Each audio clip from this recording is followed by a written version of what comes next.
Okay, YouTube, what you're looking at is I'm at the halfway mark of putting together my own terrarium that in the end will probably cost me half as much as if I bought this custom myself. This is a 75 gallon.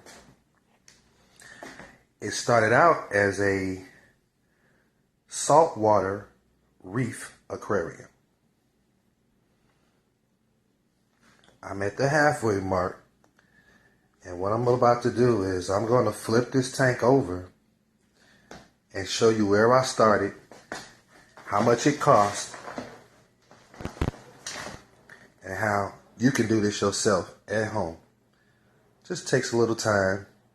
I pieced it together, a few dollars here, a few dollars there, and I'm pretty much at the halfway mark. So I'll be back in a few minutes. I'm going to flip this tank over and show you where it all started.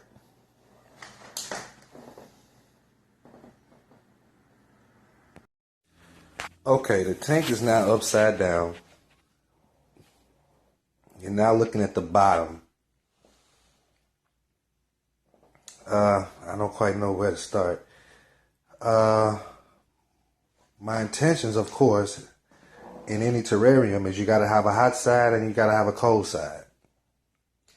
Okay, this side will be my hot side. Okay, I'm going to put two adhesive heating pads on the bottom here, and of course the water and cubby hole and everything might, no, maybe not the cubby hole, but my water and stuff will be on this side.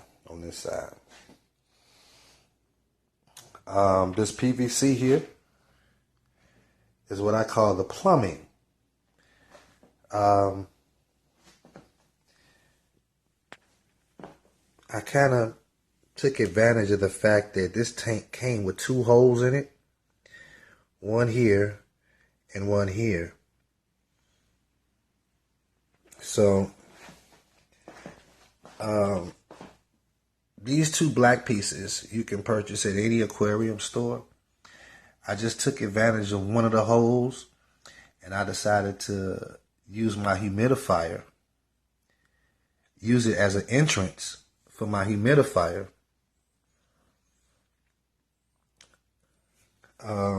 I guess it all started out with the feet.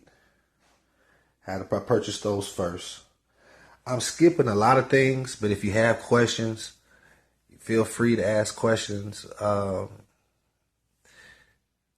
These feet were rectangular. When I first bought them, they were rectangular. But of course, I couldn't put a rectangular foot on a corner. So I had to literally take my saw and cut the edges. It doesn't take a mathematical genius to kind of figure out about how much you need to cut off to make these fit.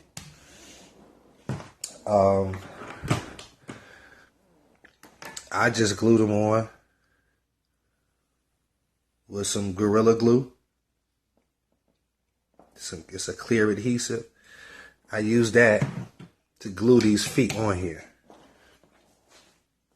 The power strip, something I just had laying around the house.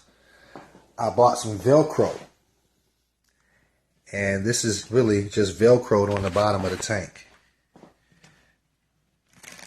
It's just Velcroed on there. I got it on there pretty good, so I don't want to take it off. I'm going to leave it on there. But it's just Velcro.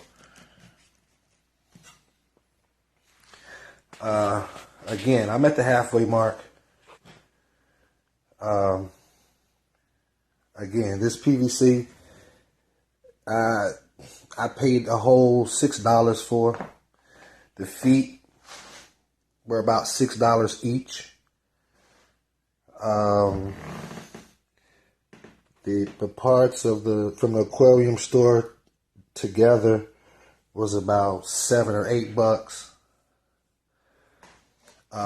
The tank, which is the big deal, I bought on OfferUp. It's an app that you can add to your phone or put on your phone where local people are trying to get rid of and sell items that they might have in their garage or things they're just trying to get rid of. So I did a search and I found a 75-gallon aquarium. It only cost me $75. The background is actually two-sided. The background I paid about $8 for off of Amazon. The feet, again, $6 each off Amazon. Total, when I finish with this aquarium, it should cost me roughly $200 total. But if you know anything about aquariums and tanks, a 75-gallon aquarium or a 75-gallon tank alone, new, would cost you $400 to $600, depending on where you got it from. So these are, I don't want to say the beginning stages, but I'm right about in the middle of being finished with this. Again, if I've skipped anything or if you have any questions, feel free to, leave it in the comments section. Because I did kind of skip through a lot of things kind of fast. This is it. This is my project. This is what I'm doing. So, I'll return with a part 2 and I'll show you how I finished up this project. So, see you in part 2.